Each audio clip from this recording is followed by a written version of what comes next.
कर प्रभु ये सब तो आप बैठे बैठे बैकुंठ से भी कर सकते थे, फिर आपने अवतार क्यों लिया?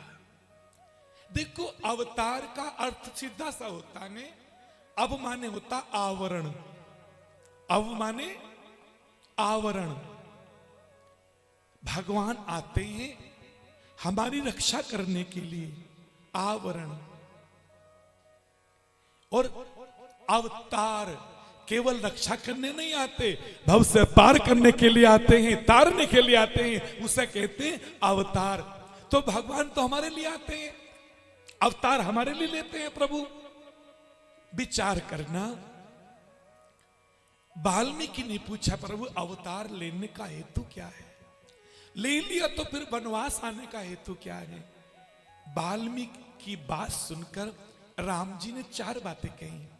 पहली बात कही, प्रभु मैं वन इसलिए आया हूं कि मेरे पूज्य पिता की आज्ञा हुई है। सच कहूं वाल्मीकि जी, मैं मेरे पिता के सम्मान को बढ़ाने आया हूं, मैं मेरे पिता को आदर देने आया हूं। कोई ये ना कहे राम ने पिता को आदर नहीं दिया, पिता की वाणी को सम्मान नहीं दिया, पिता की आज्ञा नहीं मानी, पिता की अवहेलना कर दी।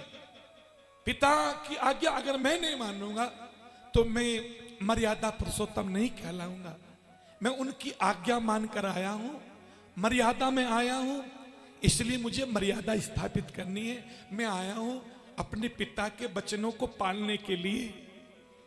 दूसरा प्रभु, मेरी मां कैकेयी, वो मेरी मां जैसी है। मुझे अयोध्या का राम, राजा राम, कौशल्या ने जन्म दिया है, लेकिन सच पूछो ये जो कितने कितने समय से ये वनवासी लोग, ये ऋषि मुनि लोग मेरे दर्शन को तरस रहे थे, उस राम को जन्म देने वाली तो कैकेयी मां है, उसने मुझे वनवास दिया है, इसलिए मैं उस मां का सम्मान करना चाहता हूं। और तीसरा, मैं अपने भाइयों में बड़ा हूं। कोई ये ना कहे कि बड़ा भाई मैं लोलुप्त हो चुका हूं, स्वार्थी हो चुका हूं।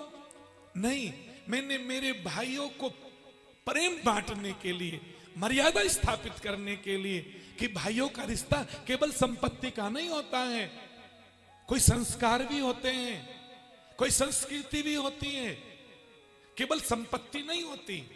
पिता के कुछ संस्कार भी हैं, कुछ संस्कृति है, उनका रक्षण करना चाहिए, उनका संवर्धन करना चाहिए, उनका पोषण करना चाहिए।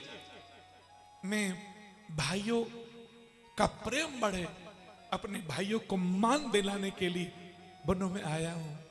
और तीसरी बात, चौथी बात यह है वाल्मीकि जी, कब से ऋषि मुनि एक बार सोच रहे थे, कब से भिलनी जैसी मां, कितने वर्ष हो गए हैं वो रोज रास्ता बुवारती है।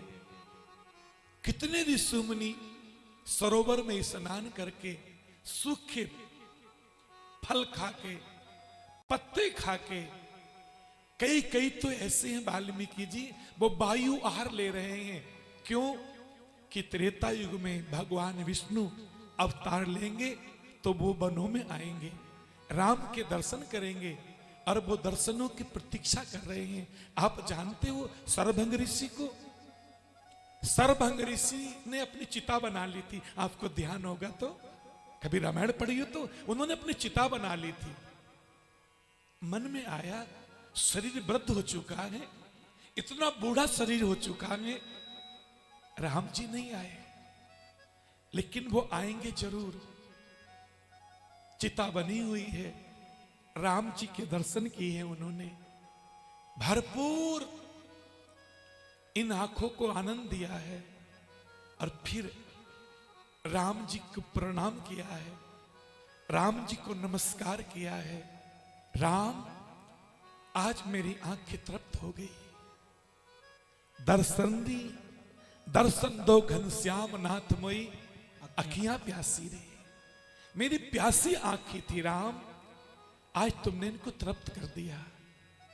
दर्शन जैसे किए वैसे राम जी के देखते देखते सरभंग ऋषि उस चिता के ढेर पर उस जो चिता बना रखी थी लकड़ियों की, उसके ऊपर जाकर बैठ गए।